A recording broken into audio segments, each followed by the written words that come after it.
भारत पाकिस्तानची मॅच आणि त्यात क्रिकेट लवर, त्यात नेता आणि आता मंत्री, असा सगळा प्रवास जरी असला तरी जो आतला क्रिकेट प्रेमी आहे किंवा क्रिकेटचा जो चाहता आहे तो सतत आतमध्ये डोक्यात भारत पाकिस्तानच्या मॅचच्या बातमीनं सुद्धा एक्साइट होत असतो. त्यांच्याशी गप्पा मारू. आज भारत पाकिस्तानची मॅच आहे. असं किती वर्षानंतर होत असेल की आज काय मॅच बघायची तुमची संधी हुकते असं दिसतंय? खरं तर अगदी लहानपणापासून मला आठवते की अगदी टेस्ट सुद्धा 5-5 दिवस बघितलेले आहेत मी शाळेत असताना. नंतर वन डे आल्या, आता त्याच्या पुढे जाऊन T20 आल्यामुळे हळूहळू आता ते कमी वेळेत जास्त मजा, जास्त आनंद, हा सगळा आता पॅटर्न सुरू झाला. पण मला असं वाटतं की शेवटी भारत पाकिस्तान म्हणल्यानंतर एक उत्सुकता ही प्रत्येक भारतीयाच्या मनामध्ये असते की काही झालं तुम्ही कुणालाही हारा पण पाकिस्तानला मारा, ही जी भावना असते ना ती भारत पाकिस्तान.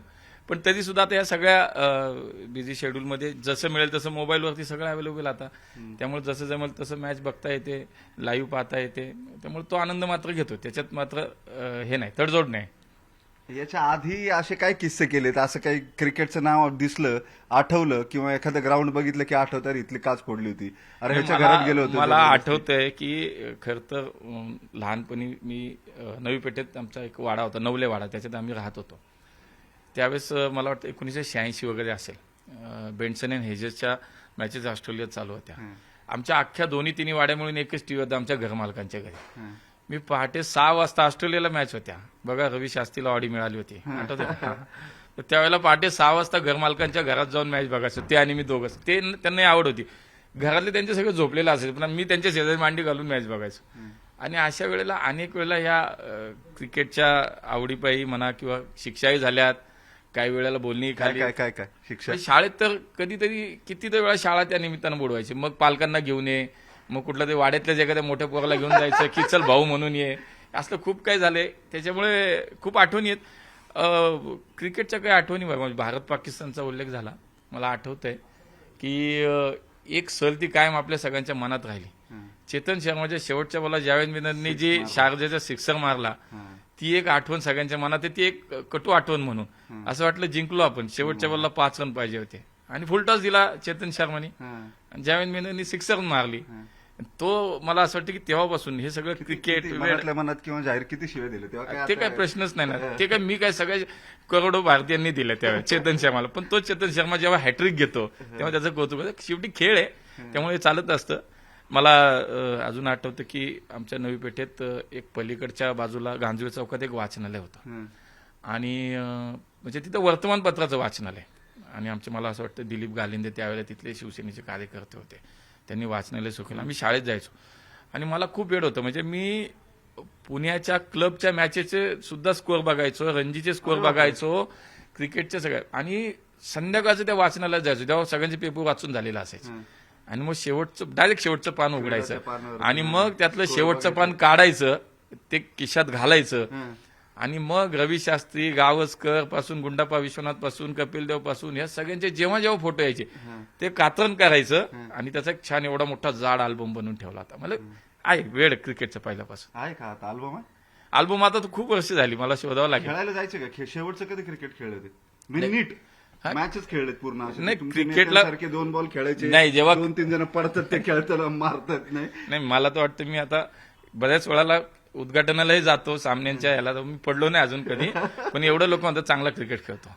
त्यामुळे मला आठवतं की मॅच कधी खेळली? कोथरूडला राहायला आलो, नंतर इकडं आमची टीमच होती, त्यामुळे अगदी टुर्नामेंटला वेगवेगळ्या गावात जाऊन सुद्धा टुर्नामेंटला खेळलेलो आहे क्रिकेटची मॅच आमची टीम घेऊन. आता ते खूप आठवणी आहेत त्या क्रिकेटच्या, अशा अनेक आठवणी. तालमीत कोल्हापूरला होतो आणि त्यावेळेला सुद्धा क्रिकेटसाठी सुद्धा सराव बुडवलेले आहेत, त्यामुळे सुद्धा वस्तादांनी शिक्षा केलेल्या आहेत, शिक्षा केलेल्या आहेत. घरी दिवसभर ग्राउंडवर गेले, सांगितलंच नाही आणि मग घरी आल्यावरती अनेक वेळा लय बदलला. अनेक वेळा झाले ते. नवी पेठेतच झाले ते. इंग्लिश स्कूलचं ग्राउंड होतं टिळक रोडच्या, त्या इंग्लिश स्कूलच्या ग्राउंडवरती सकाळपासून संध्याकाळपासून, शनिवार रविवार तर तिथंच. आणि इतर वेळेला सुद्धा काही असलं तर क्लास असेल, शाळा असेल, बुडून क्रिकेट खेळायला घरी सुद्धा. असं ते सर्वसामान्य माणसाचं आयुष्य जगलो, जे सगळे जगतात. आणि त्याच्यामुळे मला तो उलट तुम्ही आज आठवण करून दिल्यामुळे खूप ताज्या झाल्यात आठवणी. झालं का आठवण? आता आजची टीम भारत पाकिस्तान, आता फार रेफरन्स राहतो का या सगळ्या गडबडीत? असेलच अलीकडे काही वर्षभरात फार 100% खूप चांगली टीम आहे आपली. आज रोहित शर्मा आहे, विराट कोहली आहे, शुभमन गिल आहे, त्याच्यामुळे मला वाटतं की के.एल. राहुल आहे, अक्षर पटेल एक चांगला अष्टपैलू म्हणून आता पुढे आला. ऐवजी पंतला संधी मिळायला पाहिजे रे यार तू. दोघेही चांगले आहेत, दोघेही चांगले चांगले आहेत. आहेत, हा, पण मला असं वाटतं की इतकं टॅलेंट भरून आपल्याकडे भरलंय ना, मग T20ला हा खेळतो, ऋषभ पंत खेळतो, वन डेला के.एल. राहुल खेळतो, टेस्टला अजून नवीन कुणाला तरी संधी दिली जाते. मला असं वाटतं संजू सॅमसंगला संधी दिली. त्यामुळे श्रेयस अय्यर आहे, ते श्रेयस अय्यर नाही, कीपर ऍज अ कीपर आणि बॅट्समन कीपर. तर मला असं वाटतं की शेवटी भारतातलं क्रिकेट आज एका वेगळ्या उंचीवरती आहे. प्रत्येक छोट्या मुलापासून ज्येष्ठांपर्यंत मला असं वाटतं की भारत पाकिस्तान मॅच म्हटलं की बाकी सगळं सोडा, टीव्ही पुढे बसा.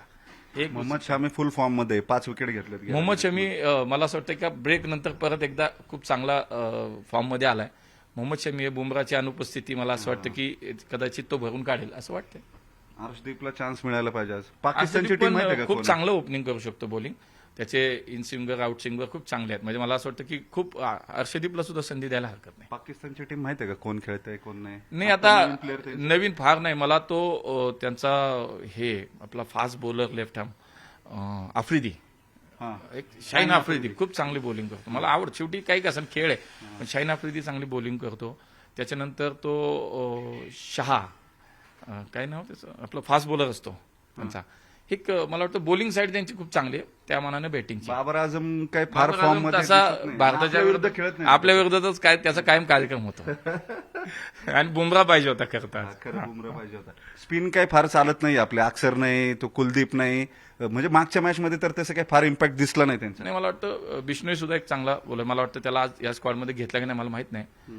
पण तसा अक्षर पटेल आता ऑलराऊंडर म्हणून चांगला आलाय. आणि वेळेला जडेजा आहेच आहे, रवींद्र जडेजा आहेच आहे शेवटी. कुठं मॅच कशी बघणार पण आता दिवस आज सकाळी प्रवास आज खूप आहे. शेड्यूल काय? आज दिवसभर माझा जनता दरबार असतो महिन्यातनं एकदा एका विधानसभेचा. आज पर्वती विधानसभेचा जनता दरबार आहे दुपारपर्यंत. दुपारनंतर मी परत प्रवासात असेल.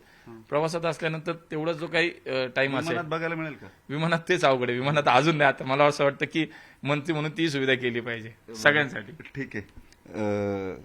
केंद्रीय राज्यमंत्री मुरलीधरांना मोहोळ आपल्या सोबत होते. त्यांच्यातला एक क्रिकेट रसिक जो आहे तुम्हाला माहिती होता.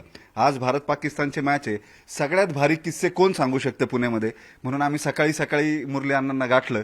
या आधीच्या मॅचेस, त्यांच्या वर्ल्ड कपच्या फायनल हे सगळं बघितलेलं आहे आम्ही, जेव्हा ते घरात दंगा घालतात. आज त्यांना तसं काही करता येणार नाही. फार अपूर्व संधी त्यांची हुकते. मात्र असं जरी असलं तरी इतर सगळ्या प्रेक्षकांनी या भारत पाकिस्तानच्या मॅचचा आनंद अजिबात चुकवायला नकोय.